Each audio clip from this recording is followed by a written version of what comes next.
गप मारते हैं, आसपास बैठ के गप मारते थे, जरा सामूहिक रूप से मार लेते हैं। नहीं, एक इंटरेस्टिंग बात है, जब हम मेडिटेटिव स्टेट में नहीं होते, यानी कि जब हम मेडिटेशन नहीं कर रहे या मेडिटेटिव एटमॉस्फेयर में नहीं है या मेडिटेटिव कन्वर्सेशन में नहीं है, तब हम क्या बातें करते हैं?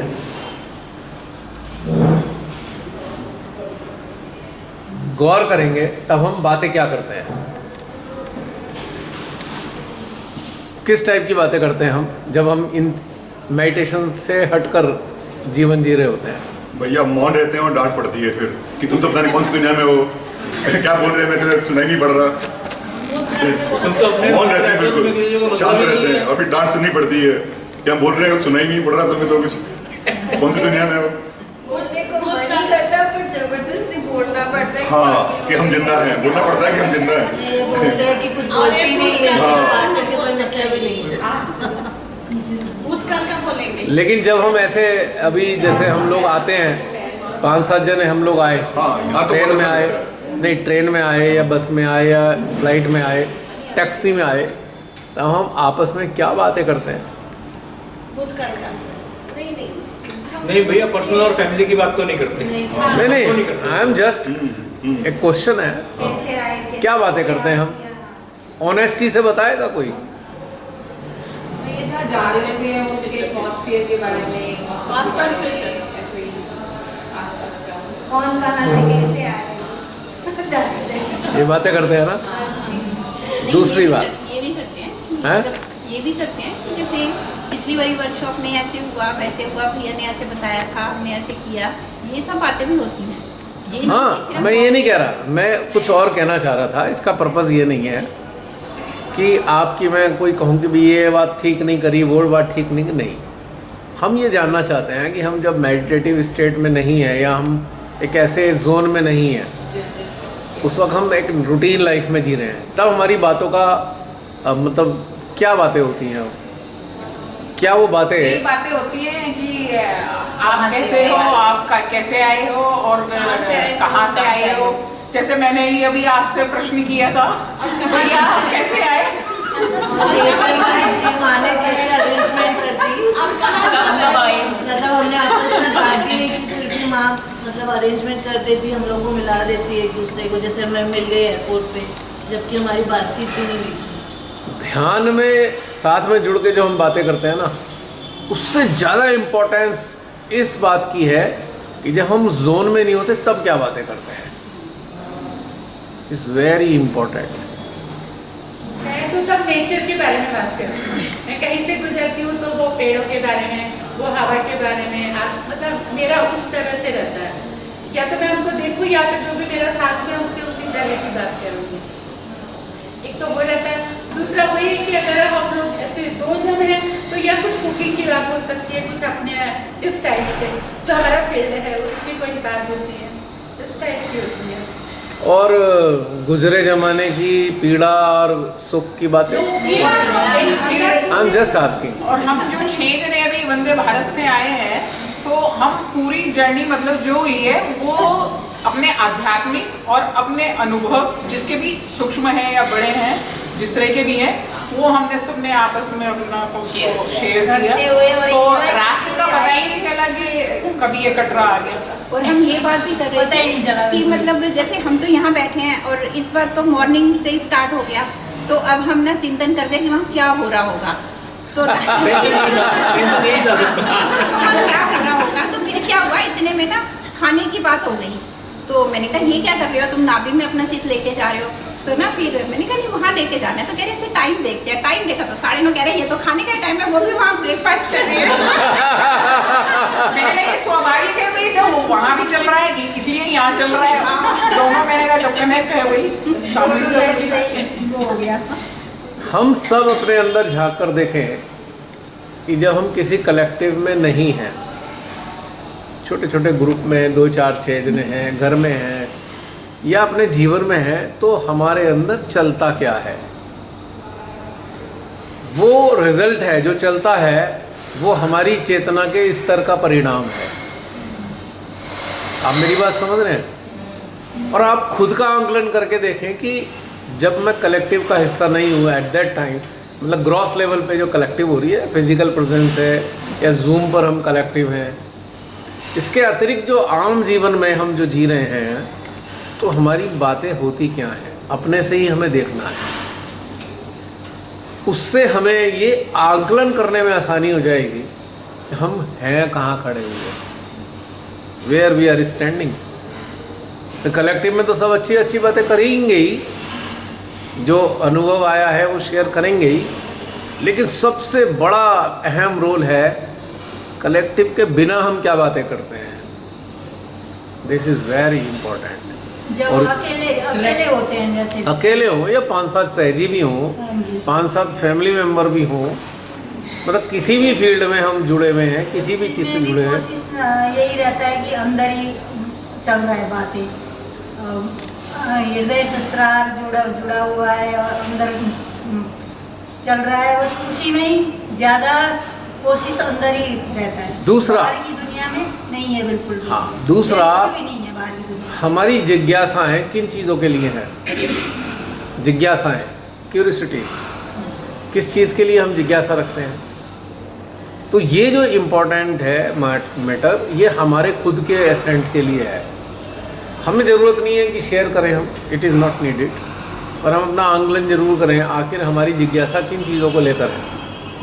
यदि हमारी जिज्ञासाएं परमेश्वरी के राज्य, परमेश्वरी की दुनिया, आत्मा, परमात्मा, जीवात्मा, सूक्ष्मता जो हमारे भीतर में विराजमान है, यदि उसके बारे में हम चिंतन करते हैं, बातें करते हैं, तो निश्चित रूप से हम ग्रो कर रहे हैं, ग्रोथ कर रहे हैं। या हमारी जिज्ञासाएं हैं, अच्छा मैं जब आत्मा से जुड़ जाऊंगा तो मुझे कैसा महसूस होगा?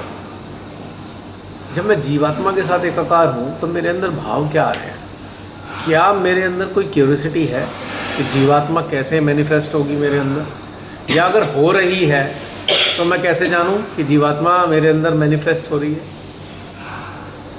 तो ये इम्पोर्टेंट टॉपिक है समझने के लिए कि हम कलेक्टिव के अतिरिक्त जीवन कैसा जीते हैं, what kind of life we are leading. और जिज्ञासाएं यदि सांसारिक घटनाक्रम से जुड़ी हैं तो मेहनत करने की ज़रूरत है। हम किसी पड़ोसी के घर में क्या हो रहा है ये जानना चाहते हैं, तो हमारी यात्रा अभी शुरू ही नहीं हुई है। हम अपने फैमिली मेम्बर के बारे में जानना चाहते हैं, क्या अर्न करना चाहते हैं, क्या अर्न कर रहे हैं, क्या लाए घर में, ये क्या हुआ, तो यहाँ पे भी समस्या है।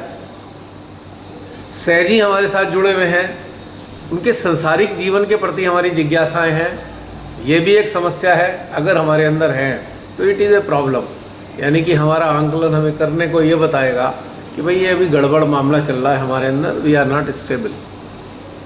और अगर ये समझ में आएगी अरे स्टेबल नहीं है तो फिर आगे बढ़ें, फिर इस चीज़ को रिमूव करके फिर हम अपने अंदर चिंतन में लाएं। तो जिज्ञासाएं हमारे ईश्वरीय जीवन के प्रति होनी चाहिए। जिज्ञासाएं हमारे अंदर, अपने अंदर में जो इतने सारी चीज़ें मौजूद हैं उनके प्रति होनी चाहिए।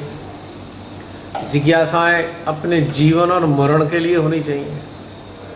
मृत्यु के बाद क्या करेंगे हम, क्या स्थिति होगी हमारी मृत्यु के समय, मृत्यु के बाद क्या स्थिति रहना चाहती है।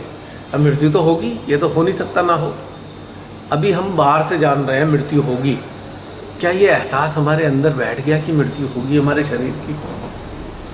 हमारे सामने कोई जा रही है अर्थी, हाँ एक अर्थी जा रही है, वो मृत्यु का एहसास नहीं हो रहा अंदर अभी तक, बस हम देख रहे हैं अर्थी जा रही है। क्या एहसास है कि हमारी भी जाएगी? एहसास, देखना, जानना, लेकिन एहसास, दो अलग, तीन अलग अलग चीज़ें हैं। हमने किताबों में पढ़ लिया, बहुत से ने कहा मृत्यु के बाद क्या होता है, किसी ने अनुभव बता दी, किसी ने कहा भाई मृत्यु हो गई थी फिर ये वापस आ गई शरीर में, घंटे 2 घंटे बाद फिर वो आके बता रहे हैं मैं वहाँ गया, यहाँ गया, वहाँ गया। क्या इस वाली चीज़ में हमारी रुचि आती है? जिज्ञासा है कि उसने क्या क्या देख के आया वो? अगर ये जिज्ञासा है, अच्छी जिज्ञासा है, क्योंकि एक शाश्वत सत्य मृत्यु है, उसके प्रति जिज्ञासा होना आवश्यक है। ये बहुत जरूरी है जिज्ञासा होना, और ये जिज्ञासा आपको मृत्यु के भय से मुक्त कर देगी। समाधान में आएंगे कि भैया वो भी मरा था, ये भी मरा था, अब कोरोना में तो इतने रिश्तेदार मर गए, हम भी मरेंगे एक दिन। क्या हम सहजता से इस चीज़ को स्वीकार कर पा रहे हैं कि हम भी मरेंगे? क्या हम उस मृत्यु को फील कर पा रहे हैं कि मृत्यु होगी हमारी? जब हम मृत्यु किसी की अर्थी देखते हैं, चिता पर देखते हैं, तो वो घटित हमारे अंदर नहीं हो रही होती, बस देखते हैं अच्छा ये मर गया, चलो जो होना है ये हो जाएगा, तीसरा दिन भी हो जाएगा, हवन हो जाएगा, फिर 13वीं भी हो जाएगी, पर वो मृत्यु से हम कनेक्ट नहीं हुए अभी तक। बहुत से हम में से बस हम कह रहे हैं हाँ भाई मृत्यु होती है, हमें भी पता है, फील नहीं हो रहा है कि मृत्यु होगी। और जब ये फील होने लगेगा ना मृत्यु होगी, इतना बड़ा ट्रांसफॉर्मेशन घटित होगा ना बिना ध्यान के ही।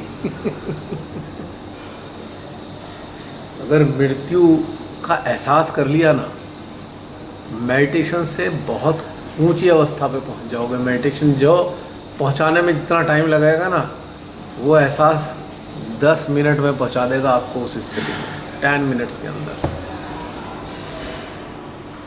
इंस्टेंट ट्रांसफॉर्मेशन जिस दिन भीतर में घटित हो गया है एहसास। तो क्या इसके प्रति जिज्ञासा है, मृत्यु के प्रति? It is very interesting. चलो करके देखना, ऊपरी मन से नहीं, कभी करके देखना। रात को सोने से पहले जा रहे हो सोने में, उस वक्त करके देखना कि मेरी मृत्यु होएगी तो है ही, क्या उसे एहसास कर पाऊँ? उस टाइम तो मैं कर ही नहीं पाती, सोने के टाइम नहीं कर पाती। आपने एक बार बोला था वर्कशॉप में, मतलब ये करना, तो मैंने कहा अच्छा करती हूँ, तो फिर मैं डर लग गया, रात को नहीं कर पाई। रात को भूत बन के मैं ही आ जाऊंगा। अगर रात को अपनी मृत्यु का एहसास करा, कहीं मैं मर के खुद ही भूत बन के मेरे सामने ना प्रकट हो जाऊं। नहीं, हम अपने ही भूत से डर जाएंगे। नहीं भाई, हमें नहीं चाहिए मृत्यु।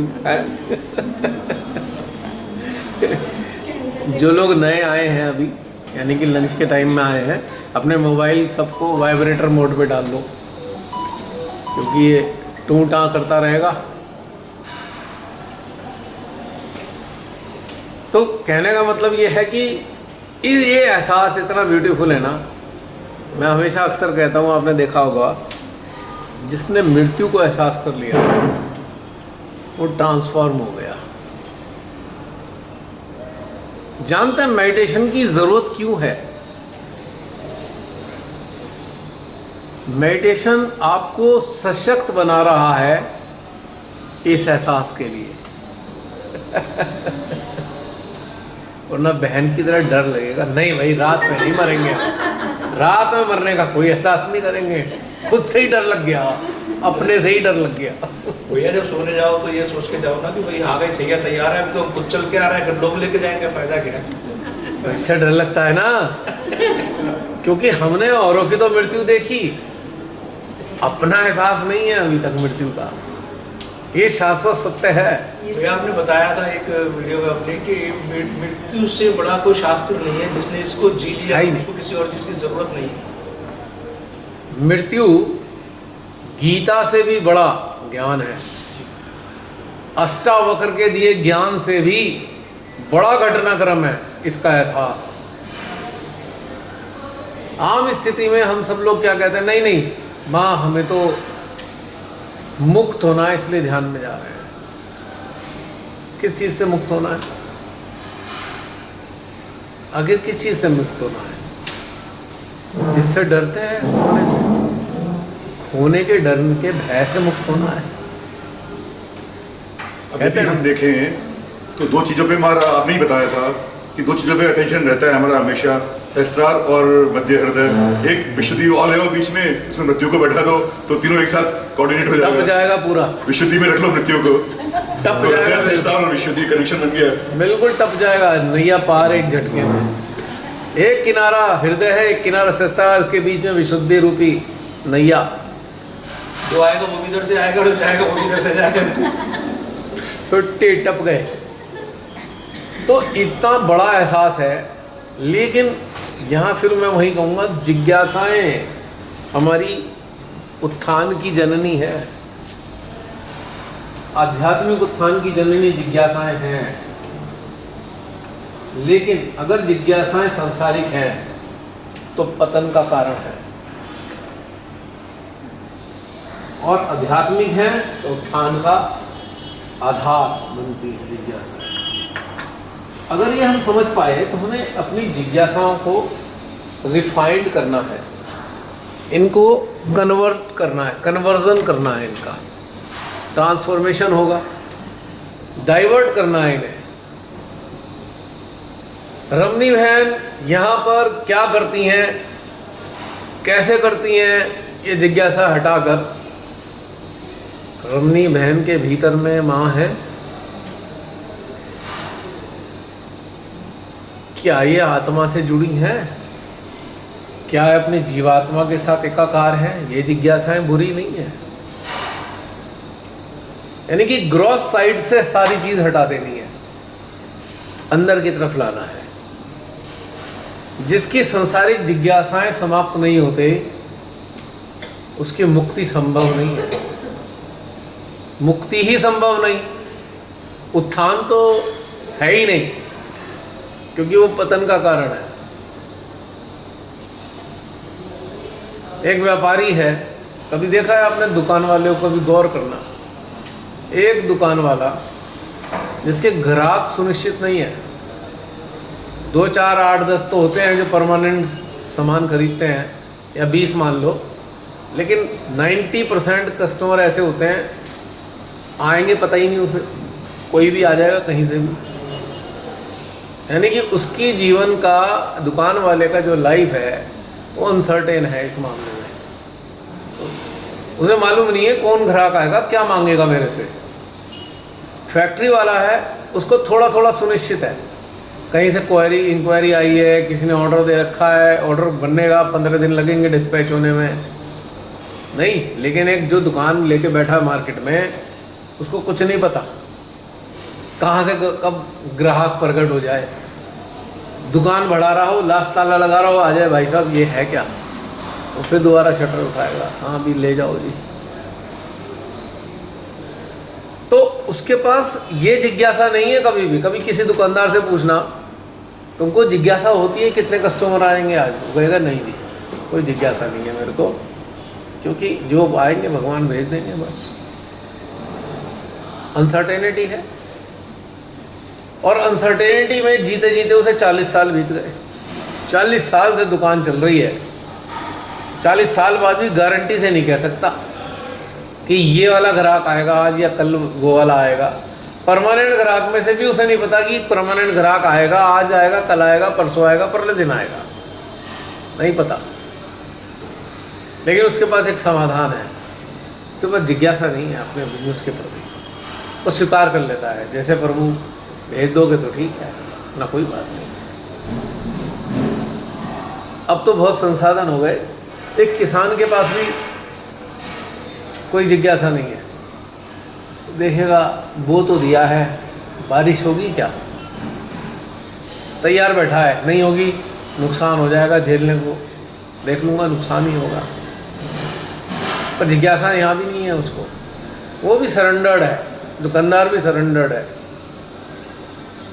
हमारे पास इतनी अच्छी अपॉर्चुनिटी है, श्री माता जी ने दे दी, हमसे सरेंडर नहीं हो पा रहे, क्योंकि संसार की जिज्ञासाएं लेके बैठे हैं।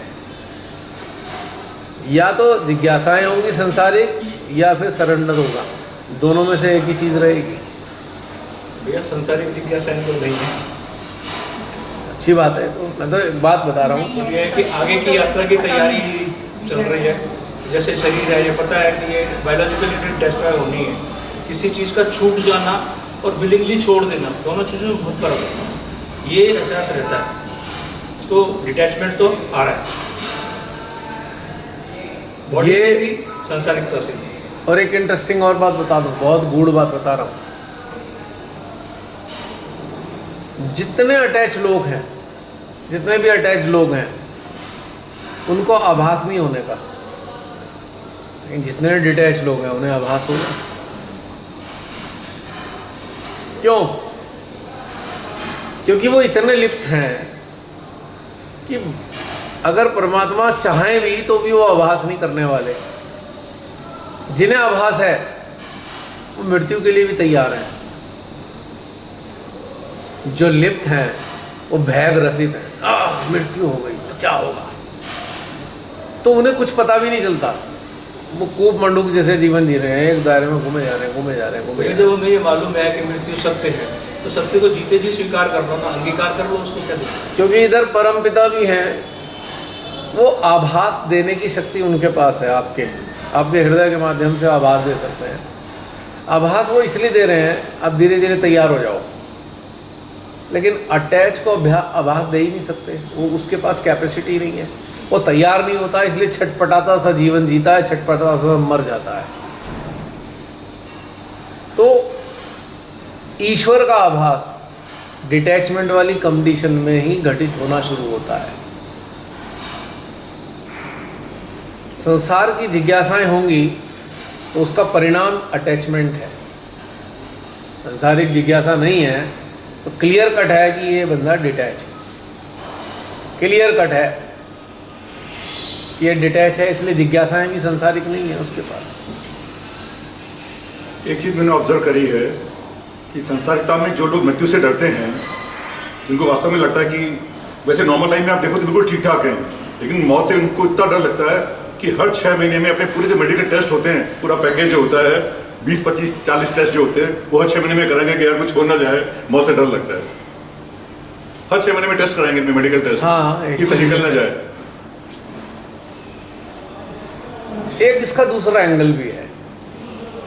सालाना 6 महीने में टेस्ट इसलिए भी कराते सकते हैं कि मेरे जो डिपेंडेंट हैं उनको मेरी वजह से कष्ट ना हो जाए। एक इसका एंगल ये भी है, कहीं ऐसा ना हो कि अचानक हमारे अंदर कोई बीमारी पनप गई और अचानक से मैनिफेस्ट हुई और हमारे घर बच्चे जो है परेशान हो जाएं। हम बच्चों को परेशान नहीं करना चाहते, ये फीलिंग रहती है। पहले ही टेस्ट करा लेते हैं, मेरी वजह से जो किसी को होगा। परेशानी नहीं होनी चाहिए। और उसने कह दिया भैया ऐसी गंभीर बीमारी है, बचोगे तो नहीं, तैयार हो जाओ जिससे कि भाई ठीक है कोई बात नहीं। डर के भी कराते हैं, डर के भी कराते हैं, ज़्यादातर जो मैंने देखे डर के कराते हैं। 90% कराने वाले डर के कराते हैं। जो रेस्पॉन्सिबल होते हैं वो इसलिए कराते हैं कि हमारे बाद लोगों का क्या होगा, कि जो बच्चे responsible हैं, परेशान ना हो जाए भाई, वो पहले responsible करा हैं। लो। और अगर हो भी जाए तो बता दो बेटा देख मैं अब जाने का टाइम आ रहा है मेरे। ये भी एक कारण है, लेकिन वो 10% लोग हैं। 90% लोग तो कांप रहे हैं मर ना जाए, इतना पैसा वहाँ पड़ा हुआ है, मर गया तो क्या होगा। कुछ छुपाया भी होता है, मर गया तो बता के किसको जाओ, कैसे बताएंगे, फिर भूत बन के बताएंगे, समझ में नहीं आएगा किसी को। भैया अभी जो लास्ट सेशन हुआ था जिसमें आपने बताया था ब्रेन की पावर्स को बढ़ाना है, नरिश करना है और ह्यूमैनिटी के लिए यूज़ करना है, बस मानव कल्याण के लिए, वही चीज़ चल रही है जब से। भाई कैसे इसको इस तरीके से डेवलप करें कि आगे मानवता के कल्याण के लिए ही कुछ कार्य करें। सबसे आसान है परमेश्वर से जुड़े रहो, ब्रेन डेवलप होता चला जाएगा। जब टॉप प्रायोरिटी है कनेक्टिविटी तो अपने आप ब्रेन डेवलप होगा, वो अपने आप काम ले लेंगी आपसे, सशक्त करती जाएंगी, आपको काम लेती जाएंगी, सशक्त करती जाएंगी, काम लेती जाएंगी। सबसे आसान तरीका कनेक्टेड रहना, और उसके बाद झांकना अपने अंदर कि किस प्रकार की जिज्ञासाएं लेके जी रहा हूँ मैं, उसमें संसार की कितनी है और ईश्वरीय कितनी है, तो अपने आप धीरे धीरे धीरे आप हटा दोगे।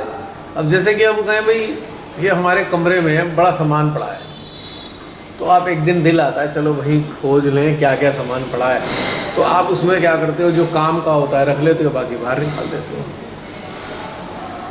तो ऐसी जिज्ञासाएं हैं, अगर झांक के देखेंगे कि जिज्ञासाएं संसारिक हैं हटा दोगे उन्हें कि बेकार है, तो किसी काम की नहीं है, ये तो कचरा पड़ा हुआ है मेरे अंदर, बाहर फेंको, इसका किस काम रहा है। और सारी एनर्जी अलौकिक जिज्ञासाओं में लगा देंगे, दैवीय जिज्ञासाओं की तरफ ले जाएंगे, तो उससे क्या होगा? ज्ञान वर्धन होगा। आज तक जितने भी ज्ञानी हुए हैं संसार में मानव, वो कौन लोग हुए हैं जिनकी जिज्ञासाएं संसारिक नहीं थी? वही तो ज्ञानी हुए। आपकी चेतना जिधर की तरफ चल देगी, परमात्मा वही वाली चीज प्रोवाइड करा देंगे आपको। एक कहावत सुनी होगी, जुआरी को जुआरी, शराबी को शराबी मिल ही जाते हैं, और संत को संत भी मिल जाता है। दो ऊंचे दर्जे के संत आए, मानव देह में बनकर आए, भगवान कहलाए, महावीर जी और गौतम बुद्ध। वो इस लेवल पे थे कि उनके अंदर एक दूसरे से बात करने की जिज्ञासा ही नहीं थी, क्योंकि एक ही थे, पीठ से पीठ जुड़ी हुई है, क्या बात करें आपस में। एक चीज और आपने अंतर देखा होगा, आप सबके जीवन में होता होगा अंतर, कि जब अंदरूनी रूप से आप उठ रहे होते हैं, ऊपर से आप अंदरूनी रूप से धीरे धीरे इवॉल्व होते जा रहे हैं। किसी कंपनी आपको अच्छी भी लगती है, पर आप देखेंगे कि आपकी बातें घट गई हैं, बातें घटती जा रही हैं। क्या बात करें? क्यों? क्योंकि इंटरनल कम्युनिकेशन शुरू हो गया ना। बातें ज़्यादा क्यों कर रहे हैं? क्योंकि इंटरनल नहीं हुआ अभी स्टेब्लिश, इसलिए बाहर से बातें ज़्यादा हैं। और जैसे अंदर से सोल टू सोल कम्युनिकेशन शुरू होगा, वर्बल टॉकिंग जो है धीरे धीरे डिप्लीट करेगी, चली जाएगी। सही कह रहे हैं भैया, जैसे कोई जानने वाला मतलब काफ़ी 6 महीने बाद दिखा कहीं आते जाते सामने, मन अंदर से ये आता है कि क्या बात करें, छोड़ो ना, अपने चल लो, ये चीज़ होती है। इवन साधक साधिका भी मतलब आपस में जब जुड़ते हैं, और वो हृदय से जुड़े हुए हैं, आंतरिक रूप से जुड़े हुए हैं, तो आपको नजर आएगा कुछ टॉपिक सा तो दिख नहीं रहा बात करने का। क्योंकि जब ऑलरेडी अंदर कम्युनिकेशन हो रहा है, तो बाहर से क्या बात करेंगे? नहीं मन करता, इच्छा ही नहीं होती, बाहर से बात करने की इच्छा ही नहीं होती मतलब अपने। लेकिन एक ब्यूटीफुल चीज घटित होगी कि आप बातें नहीं भी कर रहे, पर आपको कंपनी का आनंद आ रहा है, आपको साथ का आनंद आ रहा है। साथ जो है ऐसा लग रहा है भले ही बातें ना हो रही हो, आप सब लोग आपस में अपने नज़दीक जो कॉम्पेटेबल सोल हैं बातचीत करते होंगे। आपने गौर किया होगा धीरे धीरे बातें घट रही हैं, वो वाली उतनी बातें नहीं रह गई जितनी पहले थी, घटती जा रही हैं। और ऐसे भी होता है ना, जैसे साथ रहते हैं तो बिना कहे भी एक दूसरे की बातें जान लेते हैं, है ना, मुंह से निकलती है, हमारे सामने वाला कहते हैं कि अरे हमने तो बोला नहीं, तुम्हें कैसे पता, हमारे अंदर से आ जाती है। क्योंकि सोल कम्युनिकेट कर चुकी ना already, soul to soul communication हो रहा है ना, तो इसलिए आपकी वर्बल टॉकिंग जो है घटती जा रही है, बातचीत नहीं होती, पर कंपनी का आनंद आ रहा है। चाहे वो रिलेशन संसारिक हो, चाहे वो जुड़ाव आध्यात्मिक हो, पर ये घटनाक्रम दोनों ही स्थिति में घटित हो रहा है। इसमें एक छोटी सी क्वेरी है जी, कि जब हमारा अटेंशन सपोज को 2 टाइप के लोगों पर जा रहा है, एक तो सांसारिक है, हमारी फैमिली का मेंबर हो सकता है, और एक हमारे सामूहिकता का कोई एक मेंबर हो सकता है, हमारा अटेंशन उन पर जा रहा है, तो 3 पॉसिबिलिटीज़ हैं। अगर सांसारिकता पे जा रहा है तो हम उससे अटैच्ड हैं, और अगर दूसरा इसलिए जा रहा है कि उनको बाई चांस हो सकता है कोई तकलीफ हो, और डिवाइन हमारा अटेंशन उन पर डालना चाहता है ताकि उनको एनर्जी देनी है हमें। परफेक्ट। और तीसरा ऑप्शन ये भी हो सकता है कि वो हमें याद कर रहे हैं, इसलिए हमारा अटेंशन उन पर जा रहा है, हम रिस्पॉन्ड कर रहे हैं। एग्जैक्टली। जो एनलाइटनिंग सोल्स हैं उनका अटेंशन जाता ही तब है जब कोई याद कर रहा होता है, और एनलाइटनिंग सोल आपस में अगर ये अटेंशन जा रहा है तो 2 कारण है। पहला कारण ये है कि कोई चीज़ एक्सचेंज होनी है बिना शब्दों के, तो वो हार्ट टू हार्ट कम्युनिकेशन होना है। जब अटेंशन परिपक्व हो गया, अटेंशन जो है जाग चला गया, तो कम्युनिकेशन हो जाएगा, एनर्जी का आदान प्रदान हो जाएगा हार्ट टू हार्ट। लेकिन इसमें एक चीज है कि अटेंशन जिसका जाएगा वो वीकर स्टेट में होगा। समझ रहे हो आप मेरी बात? यानी कि दो साधक हैं, एक का टेंशन गया किसी पर, दो स्टेजेस हैं इसकी भी, तो उसको इनपुट चाहिए एनर्जी का, ठीक है। दूसरा स्टेज एक और ये भी है, बिल्कुल इसके विपरीत, एक दूसरे को कंट्राडिक्ट करते हुए भी है, कि एक अच्छे स्तर वाला साधक साधिका है, वो किसी काम में मशगूल है, काम में मशगूल है, वो सडनली किसी की वो आई, अचानक मान लीजिए निशा पे अटेंशन चला गया किसी का, उसका इस लेवल निशा से बेटर है, तो वहां पर निशा को जरूरत है। आपका अटेंशन बदले में गया है, रिफ्लेक्सिव है, निशा ने याद किया है, पर आप किसी काम में मशगूल हो तो आपका अटेंशन निशा पे जाएगा और आपकी एनर्जी उसको हार्मोनाइज करेगी, इंस्टेंट रिलीफ मिलेगा। दूसरा पहला वाला स्टेटस है कि वो बहुत पीड़ा में है, छटपटा रहा है, मान लीजिए कोई तकलीफ हो गई है, तब वो याद कर रहा है एक दूसरे साधक को, क्योंकि उसे एनर्जी चाहिए।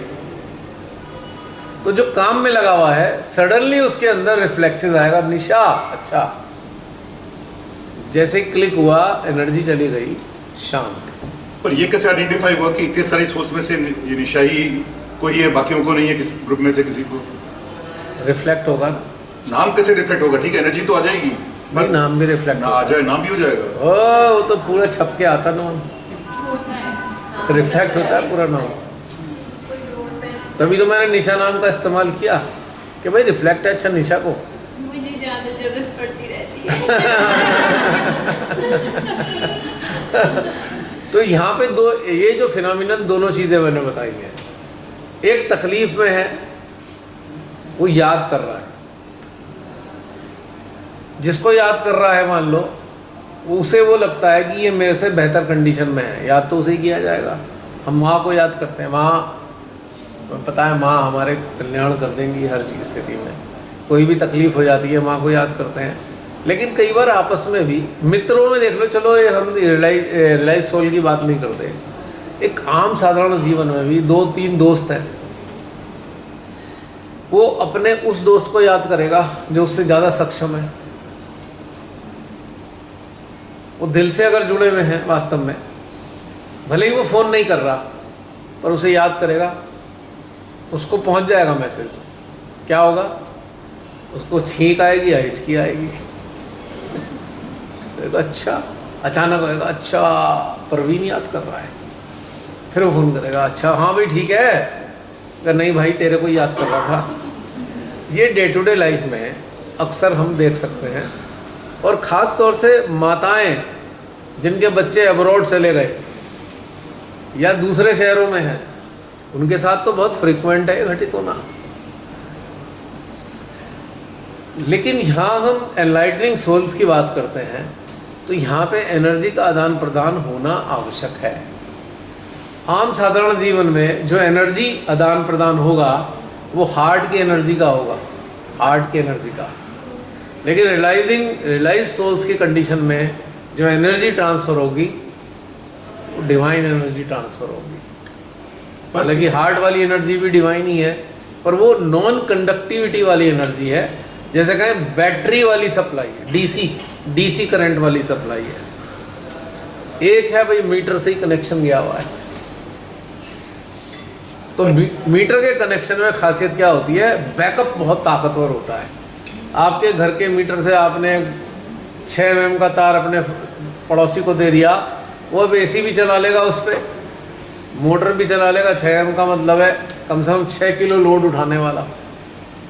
लेकिन अगर इन्वर्टर से कनेक्शन दिया है बैटरी का, वो बल्ब चला लो, पंखा चला लो, AC नहीं चलने का उससे। तो हार्ट का जो सप्लाई है वो बैटरी वाली सप्लाई होती है, काम वो भी कर रही है, प्रकाश तो वो भी दे रही है, लेकिन उस पर लोड नहीं डाला जा सकता। लेकिन जो कनेक्टेड पर्सन की सप्लाई होगी, कितना ही डाल लो भाई, फ्यूज नहीं उड़ेगा। पर किसी संसारिक रिश्ते पे बार बार अटेंशन जाना तो एक अटैचमेंट की निशानी है? नहीं, हमेशा अटैचमेंट की निशानी नहीं। अगर आप डिटैच्ड पर्सन हो, अच्छा, और कोई आपको याद कर रहा है संसारिक भी, नहीं हमारा अटेंशन उस पर जा रहा है। नहीं, वो प्रतिक्रिया स्वरूप जा रहा है, फ्री फंड में नहीं जा रहा। अच्छा, आप याद नहीं कर रहे हो, वो याद कर रहा है, इसलिए आपके ऊपर अटेंशन जा रहा है। आप एक डिटैच पर्सन हो, हाँ, हर स्तर पे डिटैच हो, ठीक है। परिवार के किसी सदस्य को कोई प्रॉब्लम महसूस हो रही है, या सफोकेशन हो रहा है, घुटन हो रही है, कमज़ोर महसूस कर रहा है, और उसकी नाक आड़े आ रही है, वो आपसे कह नहीं सकता। नाक का सवाल बहुत है ना संसार में, यूँ तो सहज, तथाकथित सहज में भी नाक का बड़ा सवाल है, दोनों एक ही बराबर है ना एक्चुअली। तो नाक के सवाल के कारण आपसे कह तो कुछ नहीं रहा, पर उसको आपका वो चाहिए तो है, उन्हें याद तो आ रहा है भैया बात तो करनी थी, पर कैसे करें, हमने तो बहुत ख़राब बोल रखा है, हमने तो इंसल्ट की हुई है, हमने तो पापा को हड़का रखा है, अब कैसे कहें हैं। तो उसमें एक नाक का सवाल आ गया है, पर उन्हें ज़रूरत है, वो कमज़ोर हो रहे हैं कहीं ना कहीं, तो ऑटोमेटिकली आपका टेंशन उन पे जाएगा, क्योंकि वो याद कर रहे हैं। अब डिवाइन के लिए वो भी बच्चे हैं, आप भी बच्चे हो, और डिवाइन को ये पता है कि आप एनलाइटनिंग मार्ग पर चलने वाले बच्चे हो, तो आपको हार्मोनाइज करने के लिए उन तक एनर्जी जानी है आपकी। उनके पास परसीव करने की क्षमता नहीं है कनेक्टिविटी वाली एनर्जी, पर हार्ट की एनर्जी तो बिना कनेक्टिविटी के भी रिसीव कर सकते हैं ना। हार्ट की एक विशेषता है, कनेक्टिविटी नहीं भी होगी तब भी एनर्जी सप्लाई कर देगा, हार्मोनाइज कर देगा, लेकिन उसकी जो इंटेंसिटी होगी वो लो होगी, उस पर ज़्यादा लोड नहीं आ सकता। लेकिन कनेक्टेड पर्सन पे कितना ही डाल दो लोड, क्योंकि उस पर तो कोई लोड आ नहीं रहा, सोर्स पे आ रहा है लोड, और सोर्स अनलिमिटेड है।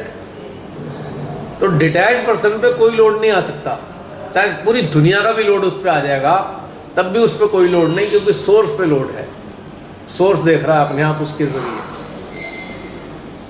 लेकिन इस कंडीशन में संसारिक स्तर पे आपके हार्ट से प्रेम जाएगा, नाक के कारण भले ही वो आपसे कुछ ना बोल पाए, पर उसको उस चीज़ की ज़रूरत है। अगर भगवान ने आपको रिश्तेदारी के रूप में जोड़ा तो उसका भी यही पर्पज़ है ना, कि आपके ज़रिए जो जोड़े गए हैं, चाहे वो कितने ही दुष्टता दिखाते हों, पर आपके हार्ट का जो फीलिंग है या ऊर्जा है वहाँ तक पहुँचेगी, और उनको ज़रूरत भी है। दुष्टता किसी ने अपने माइंड के चंगुल में फंसकर दिखाई है, पर उसके अंदर है तो सोल ही है, तो उसके अंदर स्पिरिट भी नहीं। तो उनके हिसाब से एक दुष्टता दिखाने वाले में और एक अच्छे इंसान में कोई खास अंतर नहीं है उनके हिसाब से। क्यों? क्योंकि उनके हिसाब से तो ऐसे है कि अच्छा ये चावल कच्चे हैं और ये पक रहे हैं और ये पक गए हैं। समझ में आ रही है बात? मान लो कोई दुष्टता दिखा रहा है, वो कैसे देखते हैं, अरे अभी इसे समझ नहीं है ना, ऐसी भूल जरूर हरकतें कर रहा है, तो चलो इसे ऐसे के साथ जोड़ दूँ जो एनलाइटेंड होने जा रहा है, अभी हुआ नहीं भी है लेकिन होने जा रहा है, तो कम से कम कुछ तो बैलेंस होता रहेगा। और आप अगर गौर करेंगे, जितने भी जागृत लोग हैं उनके संपर्क में जो रिश्तेदार होते हैं, ब्लड रिलेशन हो, वो परेशानी वाले होते हैं, यानी कि परेशानी में होते हैं खुद ज़्यादातर, या कुछ समझ नहीं होती, या पीड़ित लोग होते हैं। ज़्यादातर पीड़ित लोग मिलेंगे आपको, वो हालांकि आपको परेशान कर सकते हैं, पर हकीकत क्या है, वो पीड़ित लोग हैं। चाहे अज्ञानता की पीड़ा है उनके पास, चाहे वो दुष्टता के कारण उनको पीड़ा मिली है, उनके खराब कर्मों के कारण उनको सज़ा मिल रही है, लेकिन हैं पीड़ित। तो उनकी व्यवस्था के मुताबिक आपके ज़रिए उन्हें थोड़ी राहत मिलनी है बस। इसलिए घृणा किसी से नहीं करनी चाहिए, उसका हमें अधिकार नहीं दिया गया कि हम हेट करेंगे। किसी की बुराई से जी भर के घृणा करनी चाहिए, पर हाड़ मांस के शरीर से घृणा करके क्या करेंगे किसी के? वो तो उसने बनाया है ना, जैसा भी बनाया है। मन से घृणा कर सकते हो किसी के, मैन मेड है, उसने क्रिएट किया है। खाली थैला मिला था मन नाम का, भरा तो उसने खुद है। भगवान ने एक थैला दिया मन नाम का, बेटा इसमें अच्छी अच्छी चीज़ें रख लेना। अब हमारी चॉइस थी, हमने कहा हम तो कूड़ा भी रखेंगे, भगवान कहेंगे तेरी मर्जी। पर कभी कभी अनड्यू अटेंशन अटैचमेंट का रूप भी ले लेता है। जैसे एक मदर है, वो सिंगल है, उसका एक ही बेटा है, वो पूरा दिन भर मेरे बेटे के बारे में सोच रही है, इसका एक्सीडेंट ना हो जाए, यहाँ गया ये ना हो जाए, यहाँ ना हो जाए, यहाँ ना हो जाए। इनसिक्योरिटी, हाँ, तो अटैचमेंट ही तो है। इनसिक्योरिटी अटैचमेंट के रूप में मुखर हो रहा है। अटैचमेंट कम, इनसिक्योरिटी ज़्यादा है। इसको कुछ होना जाए। जिस दिन मदर की सिक्योरिटी पूरी हो गई, फिर वो ऐसे नहीं सोचेगी। या फिर उसे लग गया कि अब मेरा बेटा मेरा नहीं रहा, तो फिर उसके बारे में सोचना बंद। कौन सी ऐसी मायाएं हैं जो सोचना बंद कर देती हैं बेटे के बारे में? बताओ, कौन सी ऐसी स्टेज आती है? जब उसकी शादी हो जाती है और पराया हो जाता है।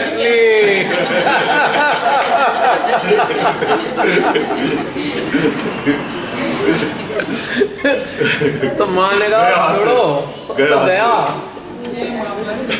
अब उसको बेटे से मोह नहीं है, और मोह तो छोड़ो, प्रेम भी खत्म हो गया। मुझे लगा है तो चला गया, अब तो मेरा तो कुछ रहा नहीं। ऐसा होने के बाद अब उसे टॉर्चर शुरू हो जाएगा बेटे का। कभी बुरा कहना, कभी कहना तू पहले जैसा नहीं है, अब देख तू ऐसा करता है, तू मेरा ख्याल नहीं रखता है। अब कंप्लेन शुरू हो गई, जिससे इतना लगाव था उसकी कंप्लेन ही कंप्लेन चल रही है। उसे बिल्कुल डिजेक्ट कर दिया, डिस्कार्ड कर दिया। परमात्मा ने ऐसा क्यों बनाया है कि जनरली मदर को मोह होता है, फादर को नहीं होता बच्चों से इतना मोह, जितना मदर को लाख गुना ज्यादा होता है अपने बच्चों से, फादर को नहीं होता। कारण है, मैंने एक बार पहले ही बताया था, मदर बनने से पहले हर माँ एक लड़की होती है। जब शादी नहीं हुई भी होती, उसे संरक्षण कहाँ से मिलता है? जब बहुत छोटी होती है पिता से मिलता है, भाई होता है तो भाई से मिलता है, पति होता है तो फिर पति से मिलता है। अब उस लड़की की उम्र हो गई, बड़ी हो गई, अब वो हो गई 60 साल की लड़की, माँ बन गई, सब कुछ हो गया। उसे पता है मेरा पति भी बूढ़ा हो गया है। अब उसके बाद उसका ख्याल कौन रखेगा? वो बेटा ही रखेगा। तो पति अब सेकंड लेवल पे आ गया, बेटा पैपाई हो गया। ये पंजाबी में एक कहावत है, नोट छुड़ाया गया मुंडा गया गया। क्या इसका हिंदी में बताओ? नोट, बड़ा नोट है, आपने खुला लिया तो खर्च हो जाता है। हाँ, मुंडा ब्याया गया मतलब लड़के की अगर शादी कर दी तो ये समझ लो गए हो, तुम्हारा नहीं रहा हो। पर फिर भी कंपैरेटिवली फादर को इतना अटैचमेंट क्यों नहीं होता बच्चों से? फादर को नहीं होता ज्यादातर। फादर खता खाया हुआ होता है। एक खता खाया हुआ है कि तूने पूरी जान लगा दी, तेरे प्रति किसी को प्रेम नहीं। तो भैया तू दूर ही रह, भैया हमें कोई अटैचमेंट नहीं है, हम दोबारा पीड़ा नहीं झेलेंगे। वो पहले बेटे को, जब वो बेटा था, पिता पहले बेटे को माँ ने धक्का मारा शादी होते ही, ठीक है। उसके बाद थोड़ा बड़ा हुआ, शादी हो गई, फिर पत्नी में ही धक्का मार दिया। अब वो किसी काम का रहा नहीं, किसी के लिए नहीं रहा वो, फुटबॉल बन जाता है जी। तो कहता मेरे को क्या जरूरत है अटैचमेंट रखने की, तो जैसा भी हो ठीक हो। लेकिन अच्छा एक प्रश्न है इसमें, एक बात बताइए आप। अब जी। माँ है, हाँ, अब माँ को ये तो मालूम है कि ये मेरा बच्चा है, ठीक है, ठीक है, तो उसको ये भाव क्यों हुआ कि भाई मैं, ये तो मालूम है कि ये अगर दूसरी जगह जाएगा, इसकी शादी कर दूंगी मैं, तो भाई ये तुझसे चला जाएगा, तो ये तो इट मीन तुझे मालूम है, ठीक है। तो उसके बाद जब ये मालूम है और ये पुख्ता है चीज, तो फिर उस चीज का वो इतना दुख क्यों ले लेती है? मालूम है पर स्वीकार नहीं करती, सिक्योरिटी नहीं आ रही है, क्योंकि लड़की वाला तो जा नहीं रहा, एक्सेप्टेंस नहीं है, एक्सेप्टेंस नहीं है इस चीज को, शादी मत वो करो। टॉलरेट नहीं कर पा रही, मानती है, जानती है, देखती है चारों तरफ, लेकिन एक्सेप्ट नहीं कर रही। जैसे कि एक आम आदमी रोज लोगों को मरते देखता है पर एक्सेप्ट नहीं करता, तू भी मरेगा। अगर ये एक्सेप्ट कर ले, उस दिन से उल्टे काम करने तो छोड़ ही देगा ना, उल्टे सीधे सताने वाले काम नहीं करेगा वो। जो सताते कौन है? जो एक्सेप्ट नहीं करते कि तू मरेगा एक दिन। अब हमारे राजा जी को देख लो, इतना ऐसी तैसी मार रखी पूरी दुनिया की, भारत की, लेकिन ये एक्सेप्ट नहीं कर रहे भैया तुम मरोगे कभी। तो सोचते हैं हम तो 2000 साल तक रहने वाले हैं, बता तो दिए 1000 साल का प्राण कि हमें 1000 साल तक के लिए भारत के लिए काम करना है। मैं सोच रहा था 1000 की बात कर रहे हो, 1 साल का भी पता है क्या होने वाला है आगे। तो ये एक्सेप्टेंस नहीं है इस चीज की, सहजी हैं, सब कुछ पता है उन्हें। जिन्हें नहीं पता, माँ के लेक्चर सुन सुन के पता लग गया, पर एक्सेप्टेंस नहीं है, स्वीकारोक्ति नहीं है, क्योंकि चेतना के उस अवस्था तक विकसित नहीं हुए जहाँ पे वो स्वीकृति घटित होनी है। और जिस दिन स्वीकार कर लिया उसी दिन से परिवर्तन आ गया, सेम डे से परिवर्तन। तो ये एक कहानियाँ होती हैं। हमारा जो चिंतन है, ध्यान से हटकर, ध्यान की सामूहिकता से हटकर जो चिंतन होना चाहिए, वो होना चाहिए अपने अंदर के घटनाक्रम के प्रति, केवल अपने लिए, किसी दूसरे के लिए होना ही नहीं चाहिए। कोई दूसरा जहन में होना ही नहीं चाहिए, क्योंकि वो लॉस है। जितनी देर कोई दूसरा आपके जहन में है तो आप लॉस पे हो, आप नुकसान उठा रहे हो कंटिन्यूअस।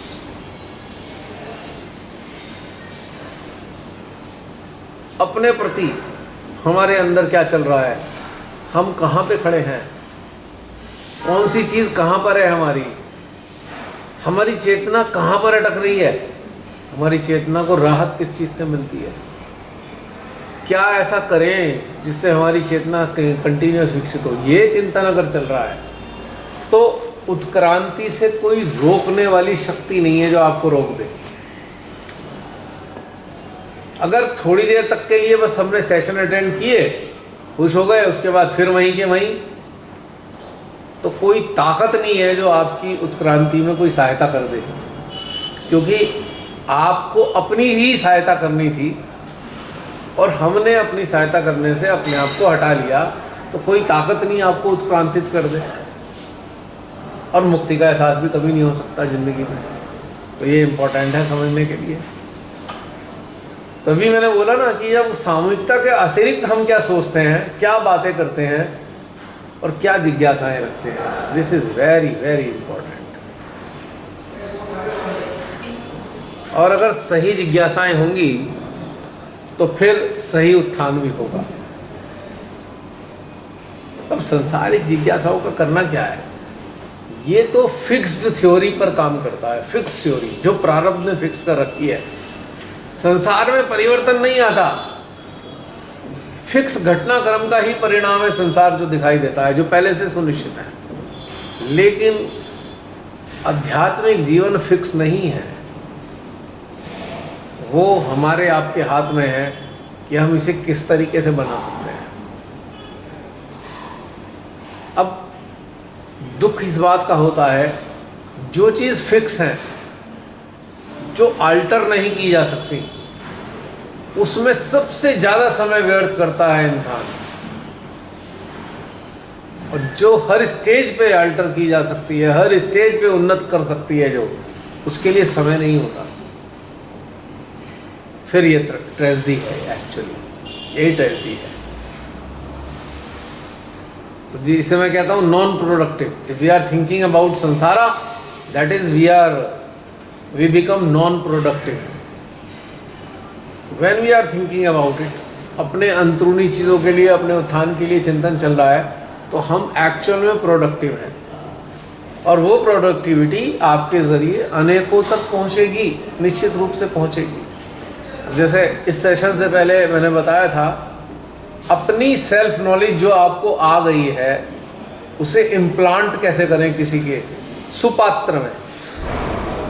लंच का टाइम हो गया था, सुपात्र में इम्प्लांट करनी है। अब कोई कहेगा सुपात्र कैसे झांके? सुपात्र वो हैं जिनके अंदर संसारिक जिज्ञासाएं नहीं हैं, वही सुपात्र हैं। और जिनके अंदर संसारिक जिज्ञासाएं इतने हैं, अभी वो इसके लिए तैयार नहीं। अभी उनका बर्तन पुट्ठा है, उल्टा, सीधा नहीं है। क्या डालोगे उसमें? जो डालोगे सब यूं बह भागे निकल जाएगा। तो सुपात्र जिनके बर्तन सीधे हैं, जिनको ईश्वर से, ईश्वरीय जिज्ञासाओं से, आत्मा, परमात्मा, जीवात्मा, आंतरिक विभूतियों के प्रति जिज्ञासाएं हैं, वो सुपात्र हैं। उनके सिस्टम पे इम्प्लांट किया जा सकता है सीड ज्ञान का, जितना भी आपको है, इट कैन बी इम्प्लांटेड।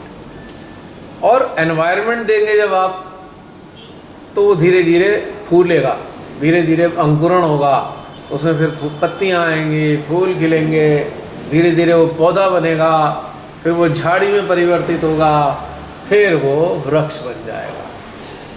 पर अगर हमें अपने आसपास के वातावरण में ऐसे लोग सुपात्र नहीं मिलते हैं, तो दूर वाले जैसे मैं एग्जांपल देता हूँ कि हमने उनको ऑब्जर्व कर रहे हैं विटनेस स्टेट में, तो उनके अंदर 5 सी मिलेंगे।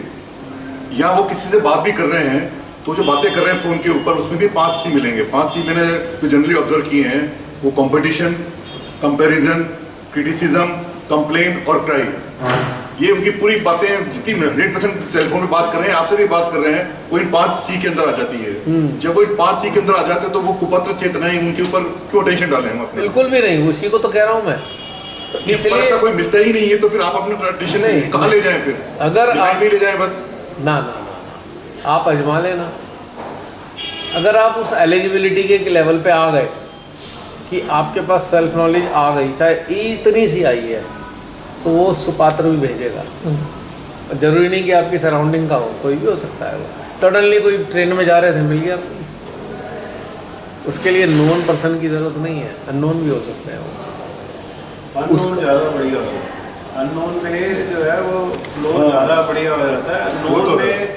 नोन में रेजिस्टेंस आ सकता है। हाँ, लेकिन फिर भी नोन में कई बार सुपात्र होते हैं, जहाँ पे आप वर्बली किसी को कुछ बताना नहीं चाहते, या वो हमें बताना भी नहीं है, लेकिन आप जानते हो है एलिजिबल है, पर उसकी गतिविधियों से पता लग रहा है। नोन में जनरली प्रॉब्लम ये आती है कि वो चेतना मानने को तैयार नहीं कि कोई मेरे से सुपीरियर हो सकता है। वो ये समझता है कि मैं विशेष हूँ और ये मेरे से लोअर है।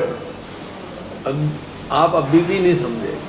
हमें जो इम्प्लांट करना है वो शब्दों जरूरत नहीं है, शब्दों की। तो जहाँ शब्द ही नहीं है, तो वहाँ ये झंझट में पड़ा क्यों है? वहाँ तो कोई आपस में संघर्ष ही नहीं है। ये इम्प्लांट तो हम मौन अवस्था में करने जा रहे हैं ना, मूक अवस्था में इम्प्लांट होगा ना। वर्बल कन्वर्सेशन की नीड ही कहाँ है इसमें? There is no need at all. अगर वर्बल करोगे नए नज़दीकी लोगों से, तो उनके आज्ञा के नाक जागेंगे, ये डसेंगे ऐसे। तो अगर इम्प्लांट ही करना है, तो चाहे सुपात्र हो कुपात्र हो, क्या फर्क पड़ता है? नहीं, अब यही तो गड़बड़ है। फिर आपका करावा बेकार हो गया ना। आपने बंजर धरती में डाल दिया, आपने सोचा मैं लद्दाख में डाला हूँ एक बीज, तो क्या होना? भाई आप लद्दाख में आप धनिया उगा के दिखा दो वहाँ पे जमीन में। वो बात अलग है कि आप यहाँ से मट्टी लेके चले गए, गमले में मट्टी लगाई, धनिया उगाया, थोड़ा ऐसे एनवायरमेंट तो उग जाएगा, पर वहाँ की मट्टी में नहीं उगा सकते धनिया। वहाँ कुछ और उगेगा। कुछ आर्मी वालों ने बहुत सारी चीज़ें लगा दी, काफ़ी ग्रीन कर दिया। आर्मी वालों ने बहुत मेहनत करी है वहाँ पे। जो छोटे छोटे बस्ती वाले एरिया थे, गाँव थे, उन्होंने बड़ी ग्रीन कर दी है। पिछले साल में चक्कर लगा के आया था तो मुझे बड़ा मज़ा आया। मैंने कहा यार कमाल है, बिल्कुल रेगिस्तान में इन्होंने जो है माउंटेन डेजर्ट में इन्होंने ग्रीनरी कर दी। सैल्यूट करने का दिल करता है आर्मी वालों को, सच्ची में दिल से। डेडिकेशन है, प्रेम है, ये अपने देश के प्रति प्रेम है, वही ये काम कर सकता है, वरना कोई नहीं कर सकता। हमारी जो फोर्सेस हैं वाकई उन्हें सैल्यूट करना चाहिए, क्योंकि उनके बिना पे ही हमारा वजूद है।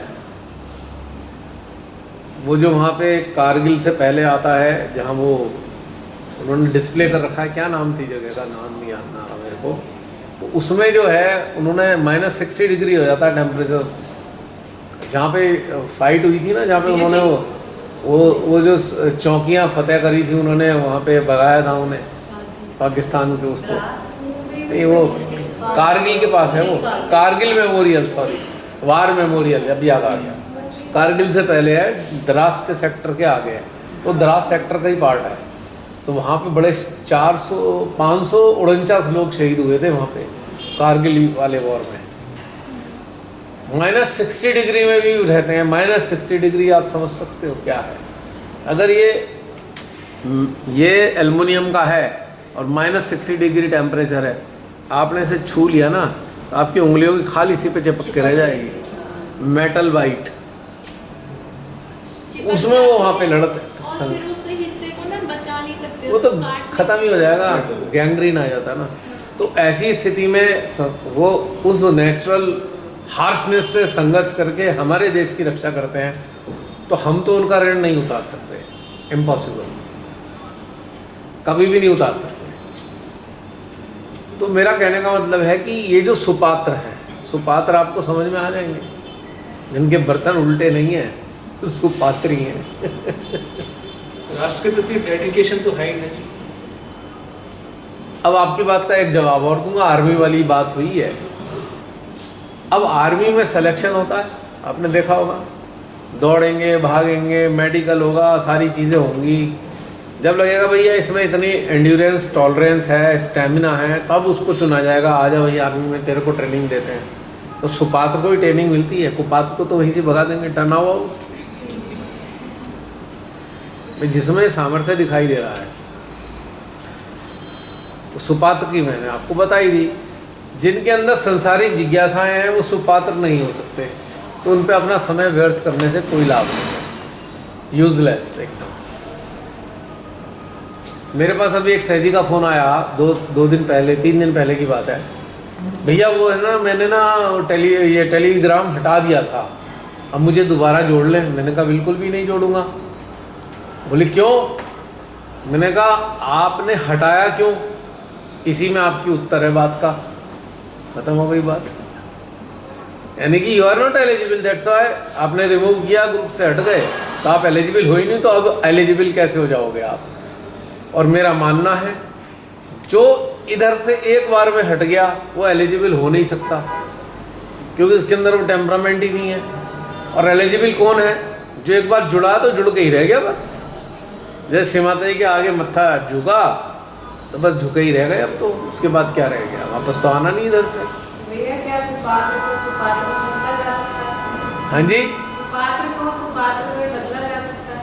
कुपात्र को सुपात्र में एक ही तरीका है, यदि वो ठुक पिट के छटपटा पटपटा के रिग्रेट कर करा के अपनी पछतावे की अग्नि में जल कर तैयार होके आता है, तो एक बार को संभव है कि परमात्मा बड़े दयालु हैं, लेकिन ये रिमोटेस्ट चांसेस हैं, वो संभव नहीं है। अभी तक के इतिहास में ऐसा नहीं हुआ। आज तक का इतिहास है, अगर आप किसी को उठा के देख लो, डाकू भी सुपात्र बन गए, डाकुओं के अंदर सुपात्रता थी,